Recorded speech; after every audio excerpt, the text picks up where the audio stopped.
How many would sit with you? Really sit with you?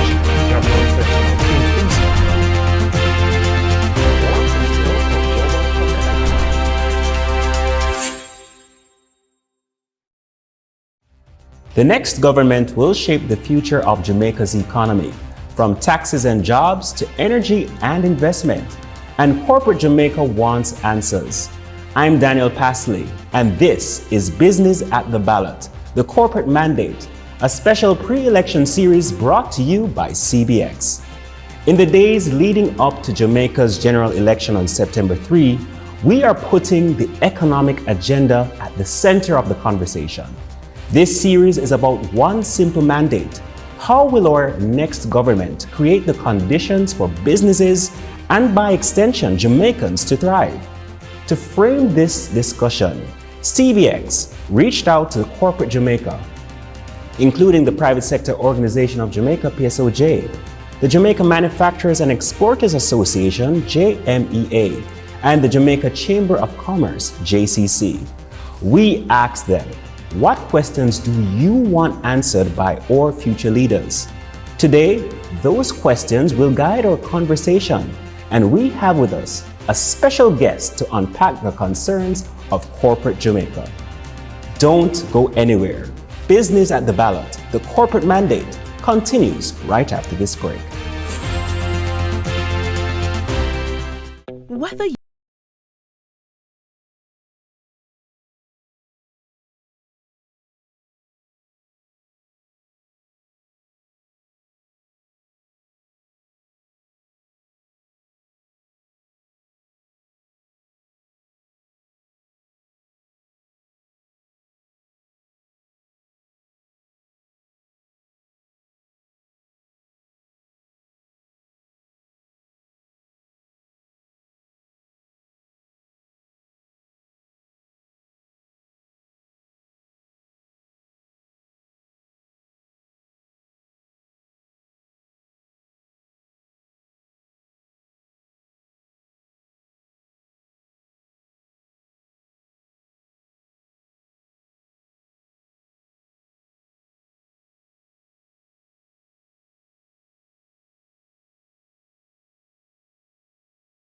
Hi, I'm Nielsen Rose, host of Let's Talk Stocks, reminding you that health is indeed wealth and time is really money. Why not spend a little time with us? Weekday mornings, 9 to 9:30 a.m. for your daily dose of business, economic, and investment insights.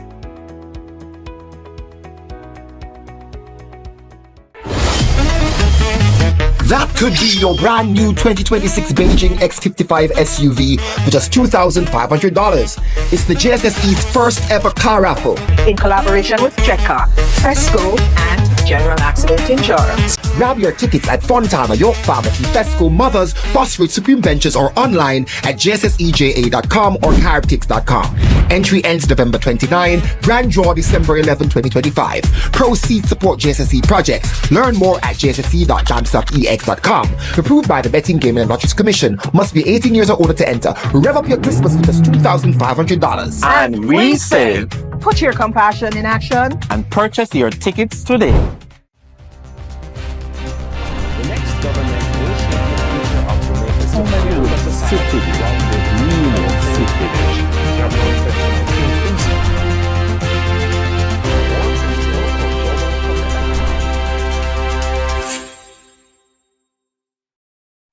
Welcome back. Our first guest in the series is Julian Robinson, opposition spokesperson on finance and the public service, and member of parliament for Southeastern St. Andrew, a representative of the People's National Party. Welcome, Mr. Robinson. Thank you very much for having me. All right, let's begin with taxation. Now, Corporate Jamaica says the system is burdensome and risks making them less competitive. Their question is, how will you reform Jamaica to, or should I say, reform the tax system to ease the burdens on workers and businesses while ensuring competitiveness among regional peers? Well, the first thing I would say, I'd give a commitment, is that we have no intention of increasing taxes. Our objective is to ensure that we grow the economy so that we can have greater inflows of tax revenues. So I want to assure people that we have no intention to increase taxes. But we also have to look at how easy it is to actually pay taxes. And I think there is certainly room for reform in how the tax code is currently structured. And without going into very specific details, I think we can make it easier and simpler, primarily for small and micro businesses, people who employ under 5 or 10 people, who have to be doing both the administrative side plus running their businesses. And I think there is room for adjustments there. So from our perspective, we will not increase the burden, and we are certainly going to look at ways in which people can pay taxes in an easier way. I don't think we can divorce the tax question from the issue of the ease of doing business.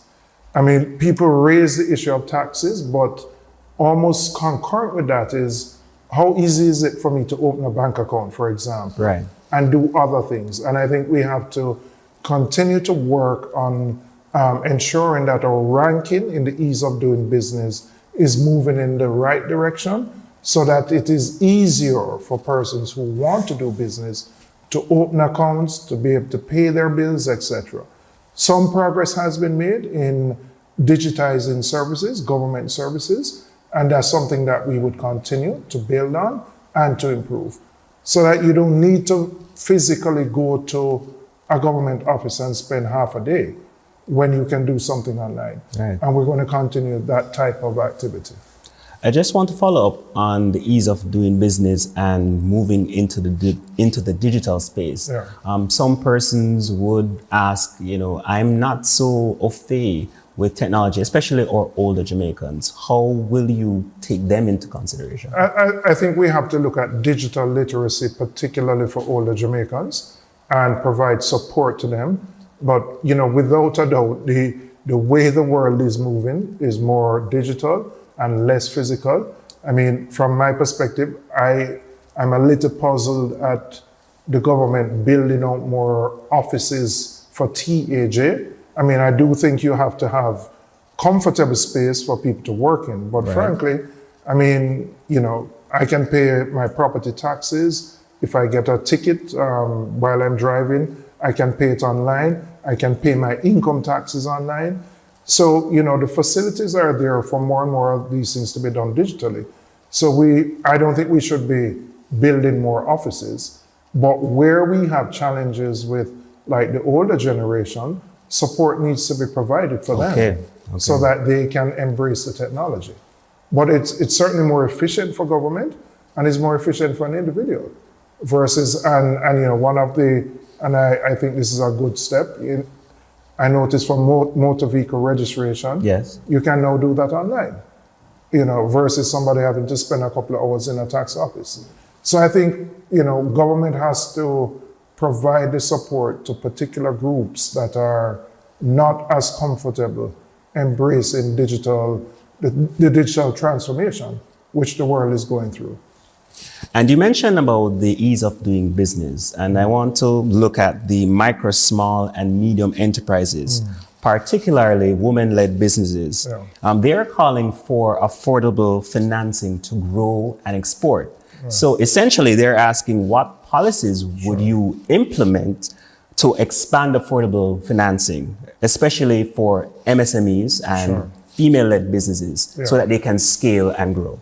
So one of the things I said in my budget presentation in March, in relation to how the Development Bank of Jamaica is structured, the DBJ had a lot of upfront fees, which could go up to 10% of what you're borrowing. So for example, if you're taking out a $10 million loan, Right. you would have to find $1 million upfront to pay.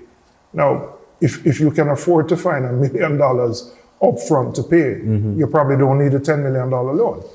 So we made a recommendation in my budget presentation for those fees to be rolled up and to be included in the loan amount. And I'm happy that the government has accepted and has implemented that recommendation. But I would say, I can't say I'm satisfied with how the Development Bank of Jamaica currently operates. There are too many complaints of the difficulty in accessing the money, just the bureaucratic steps that people have to go through to access the funds. And there's also an issue with the relationship with the banks, who are the on-lenders, because many of the banks don't promote DBJ facilities because they prefer to lend their own money because they can make a wider margin. Right. So that's something that I would look at to ensure that the funds which are earmarked through DBJ actually get to the intended recipients. And right now, I don't think it is in all cases. Secondly, we are committed to providing for new MSMEs a relief from income tax for the first 3 years of their operation. How would that look like? All right, so I'm going to explain the rationale for this. Okay. Jamaica has a very high levels of informality. A lot of people don't formalize, and the main reason for it is they're afraid to pay tax, right? We are saying to those people, if you formalize while you're getting your business in the first 3 years, you will not have to pay taxes. Now, why are we doing this? If you are not formal, if you are operating informally, it limits your capacity to access funding. Because if you're going to go to a bank to borrow, they're going to ask you for audited financials. If you go to a private investor for equity capital, they will also want to see it. So you are limited to your friends, your family, or your partner draw if you're informal. And one of the greatest impediments to growth for MSMEs is the inability to access capital. So what we are proposing is, we are saying formalize, come into the formal system, but you won't have the burden of taxation for the first 3 years. Now, the reality is, it's not a big give up that we're doing, because the reality is, for many businesses, they probably don't turn a profit in the first couple of years of their operation. But the important thing is you are incentivizing them to formalize so that when they reach the 5th year, they have their books in order. They can come list on the junior stock exchange or the micro stock exchange, which is where work is being done. But at least they are formal versus the thousands of businesses who remain outside the formal system. And then finally, what we're going to do in terms of government procurement. Government is the largest provider of goods and services in the country. We are going to earmark a particular percentage of procurement which would be reserved for micro, small, and medium-sized enterprises so that they can get a piece of the pie and that the tax dollars are being earned by local businesses. So those are the 3 steps that we would take to encourage MSMEs, and in particularly women who want to establish and run their own businesses. All right, let's segue now to energy costs and inflation, which is a very big concern in corporate Jamaica. Energy costs continue to erode competitiveness, right? And inflation is hitting households and businesses alike. Beyond renegotiating with JPS, their question is, what sustainable strategies would you deploy to reduce energy costs and ease the rising cost of living? So the government has a big role to play. The cost of energy, yes, JPS may be a factor, but there are other factors that drive it. We are heavily dependent on oil and gas as a country. And the only way to bring down the energy bill is to invest more in renewables. We have sunshine 95% of a year, but we have not done enough to build out more solar facilities. It's been a great disappointment for me that it has taken this government 8 years to put out a request for proposal for more renewable energy to be added to the grid. When we were last in office, we went through a process in 2013 that led to the build out of solar, in fact, the expansion of Wigton Wind Farm in 2016. But it's taken 8 years to get to the next phase. We should be doing this every 2 or 3 years because solar is cheaper. You have it, as I said, almost all the time. And that's the way you bring down your costs. We also have to tackle the issue of energy theft. That accounts for 20% of the cost of energy right now on everybody's bill. We are paying for the people who don't pay. And there are a number of factors that drive it. You can't get legal electricity from JPS unless your house is wired and passed by the government electrical inspector. For a 1-bedroom house, that can cost up to $150,000.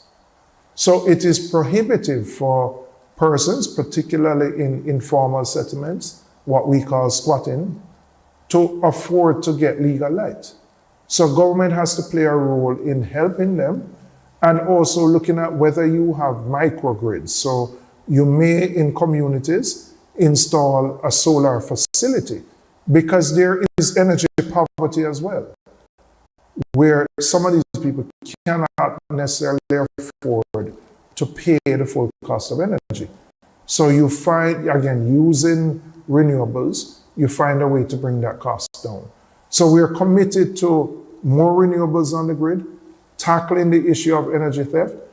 When we look at the JPS license, for example, and the renegotiation exercise, there has to be greater transparency in how JPS prices. So let me give you an example. If JPS buys from an independent power producer, solar at, and I'm just using a figure, let's say 6 US cents per kilowatt hour. You have to add their transmission and distribution, you have technical losses, and then you would have theft. But then that is being sold at 40 cents per kilowatt hour to the end user.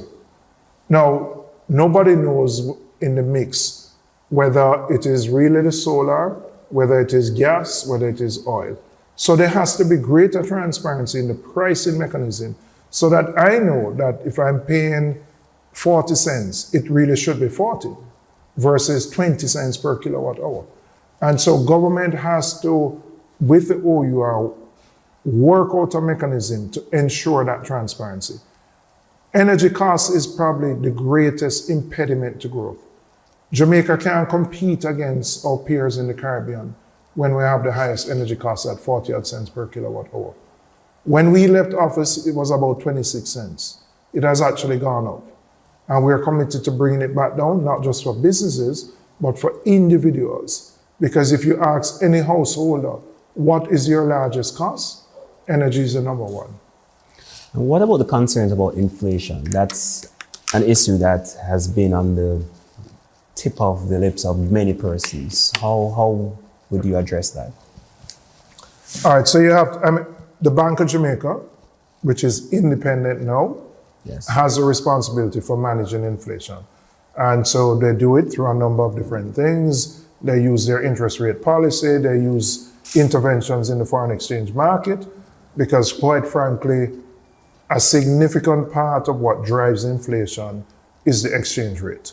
We are a highly open economy, significantly import dependent, and as such, it is important to have stability in your foreign exchange market to keep inflation within the BOJ's band of 4 to 6%. Now, there are external factors that impact that. What happens in the US will have a bearing. If prices go up in the US based on the imposition of tariffs, that might impact us. And I know the Bank of Jamaica, in determining how to move its interest rates, looks very closely at what the Fed is doing in the US. Right. But the question is, what can we do? We have to reduce our dependency on imported food, for example. Jamaica's import bill has doubled in the last 9 years, from 800 million to 1.6 billion. In a case where many of the things, the food items that we import, can be produced here, right? So one way to manage that fluctuation, because anything imported is going to be dependent on the exchange rate, is to provide greater incentives for our farmers to produce the things that we import and to provide the support, the technical support, ensuring that they have access to irrigation and have access to funding so that they can produce many of the things that are imported. And there are many things we don't need to import. We need to have greater transparency in the licenses that are issued for imported items. We see too many cases where, whether it's potatoes, onions, that you have a flood of cheap imports when you have farmers with surpluses that have to be thrown away. Something is wrong with that. So we will ensure that we manage our import of agricultural items better to keep inflation at a particular level. But more importantly, inflation is also going to be derived by how the macroeconomy is run, and that we are committed to being a responsible government, to continuing to pay down our debt, not to maintain the fiscal balances that exist right now, while implementing some of the priorities that we have decided are important in moving the country forward. So it's a multiplicity of factors, some within the government's control, others that are not. But, as fiscal policy has to be consistent with monetary policy, and the two have to work in tandem so that we can maintain stability in Jamaica. A very enlightening conversation so far with opposition spokesperson on finance and the public service, Mr. Julian Robinson. We're up on another break. Stay with us. Business at the Ballot. The corporate mandate continues right after the break. Whether you're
That could be your brand new 2026 Beijing X55 SUV for just $2,500. It's the JSSE's first ever car raffle. In collaboration with Checker, Fesco, and General Accident Insurance. Grab your tickets at Fontana, York Pharmacy, Fesco, Mothers, Bosworth, Supreme Ventures, or online at jsseja.com or Caribcast.com. Entry ends November 29, grand draw December 11, 2025. Proceeds support JSSE projects. Learn more at jsse.jamstockex.com. Approved by the Betting, Gaming and Lotteries Commission. Must be 18 years or older to enter. Rev up your Christmas with just $2,500. And we save Put your compassion in action. and purchase your tickets today. Hi, I'm Nielsen Rose, host of Let's Talk Stocks, reminding you that health is indeed wealth and time is really money. Why not spend a little time with us? Weekday mornings, 9 to 9:30 a.m. for your daily dose of business, economic, and investment insights.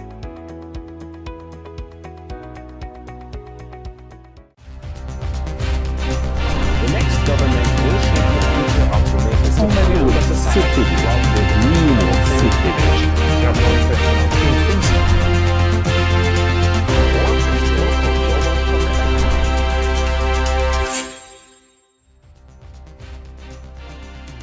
This is Business at the Ballot, the corporate mandate. I've been speaking with Julian Robinson, opposition spokesperson on finance and the public service, and he has been responding to questions from Corporate Jamaica. To continue, Jamaica Stock Exchange is among the best performing globally. Yet many exporters and manufacturers still struggle to access equity financing. Corporate Jamaica is asking, how will you make equity financing through the Jamaica Stock Exchange more accessible to manufacturers and exporters? Well, I think, how do we make it more accessible to all businesses who want to join? And I know work has been done and I think there's a committee established to look at a micro stock exchange. I think we have to maintain what exists with the junior stock market. I'm open to looking at whether we want to raise the limit that the amount that can be raised on the market. That may make it more attractive to other companies to come into the market. But I think the JSE has made very positive strides in providing equity financing for a number of businesses. And I think with the move to a micro exchange, I think that will bring even more players into the market. But as I said, I would be open to listening to the exporters and the manufacturers to see what the challenges that they face are, which would be impediments to being listed. And as I said, if it means increasing the capital limit, that's something that I'm open to doing. So, we recognize that equity funding provides, it meets two needs. It helps the business who doesn't have to take on debt capital, but it is also an avenue for every Jamaican who wants to invest in a company and to own a part of a company. And we actually want the stock exchange to grow and develop. So I'm very open to hearing what those impediments are, and whatever we can do from a policy perspective, we will do to ensure that there's further growth in the market. And now I want to look at the broader vision, the broader goal, right? Corporate Jamaica wants to know, what is your long-term fiscal strategy to position Jamaica as an investor-friendly and globally competitive economy? All right, so Jamaica is stuck in what I would call a low tech, a low productivity, and a low wage economic model. We over the last 10 years, there's been significant national effort, I would say the last probably 15 years, on bringing down our debt from 140% to 68%. Debt to GDP, debt to GDP. Started when we were last in office, it has continued, and we're committed to maintaining that fiscal discipline. The goal is to get to 60% debt to GDP by 28-29. Right. The challenge we have had is, while we have done well in bringing our debt to GDP down, we have had very low levels of growth. If you look at our average growth rate over our 63-year history as a country, it's about 1%. If you look at the average growth rate for the 9 years that this administration has been here, it's just about 1%. Even with COVID, the quarter immediately preceding COVID, we were flat, 0% growth. We had a sharp fall, we had a V-shaped recovery. We're back at 1% projected growth rate from the government for the next 4 years. That's not going to be good enough to lift living standards. So how do we plan to tackle this issue? We have to reform education, because the outcomes from our education system are poor. There are too many children who leave primary school who can't read and write. And when you think of one of the greatest impediments to growth, the private sector is saying they can't find people to do the work they want to do, that we must import people. We have to address that problem to ensure that Jamaicans can do the jobs that are here in Jamaica. So reform of our education system, initially at the early childhood and primary level, is imperative to grow in this economy, because we can't attract the types of investments and, as such, the types of jobs that Jamaicans want if we don't have the quality workforce that we do. The most common complaint that you get is, I went to UE or UTech and I have a degree in this, and there's only call center work here. But the challenge is, no investor is going to come to Jamaica if he can identify and find the kinds of talent that he wants. And so the investment in our education system is important for future growth. The second thing, I spoke about energy and bringing the cost of energy down. The third area is to provide incentives in our cultural and creative industries. Our athletes, our sportsmen, our artists, or potters, painters. Those are the people that have put Jamaica on the map. If you think of who builds brand Jamaica, it's our cultural and creative industries. And we believe more needs to be done to provide the support, which is why we're going to establish a $1 billion fund for the cultural and creative industries. And within the cultural and creative industries, there are about 30 subsectors that need support. That raw talent has gotten us this far, but government has to play a bigger role in getting us further. The fourth area is that we have to make government more efficient and more effective. So our capital budget, which was about 62 billion for the last financial year, and the capital budget to build roads, schools, hospitals, etc., we were unable to spend that money as a country. In fact, the government underspent the capital budget by $19 billion for the last financial year. The previous year, it was underspent by $9 billion. Now, the greatest correlation between economic activity and growth is how you spend your capital budget. So we have not been able to spend our capital budget because of constraints in government procurement, how our public investment management system operates, and also a concentration by this government of all the economic development ministries, agencies, and departments under the Office of Prime Minister and the Ministry of Economic Growth. It has become a bottleneck where for people who want to do business with an agency of government, for example, to lease a property to set up a factory, it's taking you up to a year because the minister who is the prime minister, who is super busy, cannot manage all of these things, right? So that concentration has become a bottleneck in terms of how government operates. We are going to operate differently. We're going to have an economic development council that will be cross-cutting across ministries, agencies, and departments that can look at issues, identify the bottlenecks, and ensure that we can get investment coming through. The only way Jamaica can lift the living standards is to increase economic growth beyond the 1 or 2%. We have to go to 3, 4, 5% so that we can pay for the social services which all Jamaicans want. You want to go to a hospital and get a bed and do an MRI or CT scan, but that can only happen with a growing economy. So our focus, our primary mandate is to grow this economy. We have achieved stability fiscally, and we are going to protect that.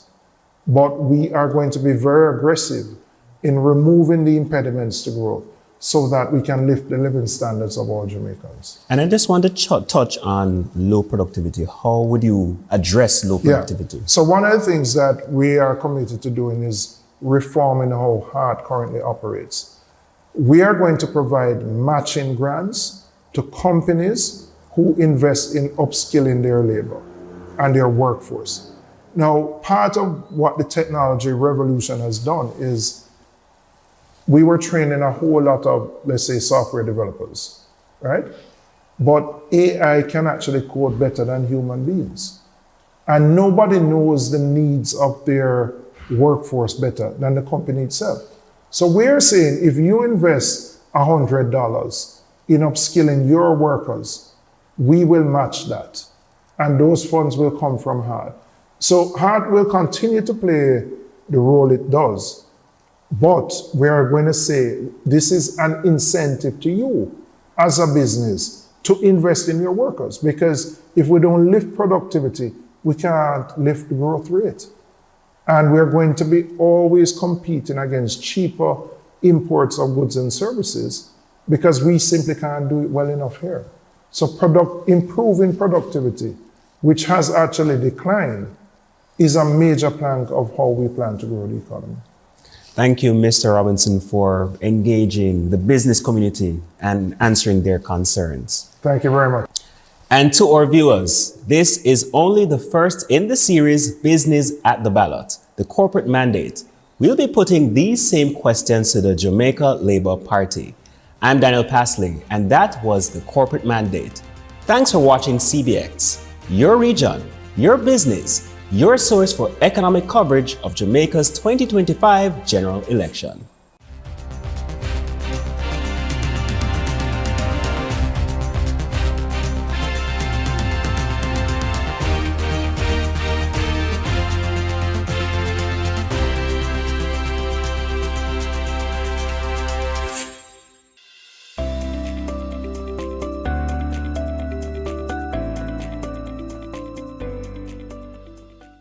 Whether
That could be your brand new 2026 Beijing X55 SUV for just $2,500. It's the JSSE's first ever car raffle. In collaboration with Checker, Fesco, and General Accident Insurance. Grab your tickets at Fontana, York Pharmacy, Fesco, Mothers, Bosworth, Supreme Ventures, or online at jsseja.com or Caribcast.com. Entry ends November 29, grand draw December 11, 2025. Proceeds support JSSE projects. Learn more at jsse.jamstockex.com. Approved by the Betting, Gaming and Lotteries Commission. Must be 18 years or older to enter. Rev up your Christmas with just $2,500. And we save. Put your compassion in action. And purchase your tickets today. Been coming along well.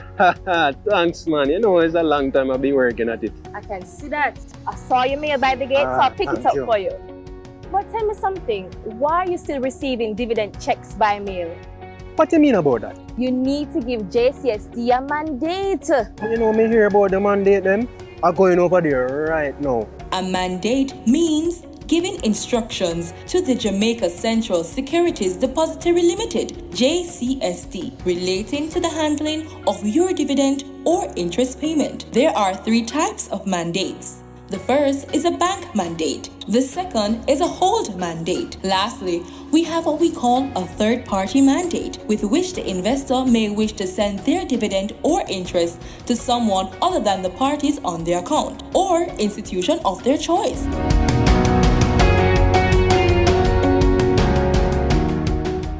Introducing the Corporate Services Unit, your go-to experts for corporate secretarial solutions. We offer statutory compliance, efficient minute taking, registered office address services, management of board and members meetings, setup and maintenance of corporate registers. Stay ahead with our proactive approach to new regulations. We operate under the Trust and Corporate Service Provider, licensed to the JCSE Trustee Services Limited. We're here to simplify your corporate journey, no matter the size of your company. Contact the Corporate Service Unit today and let's streamline your compliance journey together, because your success is our business. The Jamaica Stock Exchange is moving again in the right direction, moving again in history and transformation and under visionary leadership.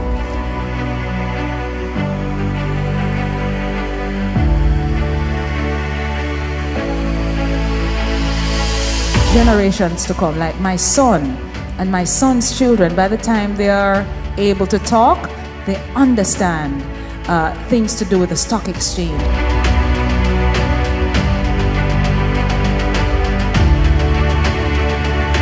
As we go this journey of market news, market education, is never enough.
am Carol Beckford, Sports Marketing Specialist.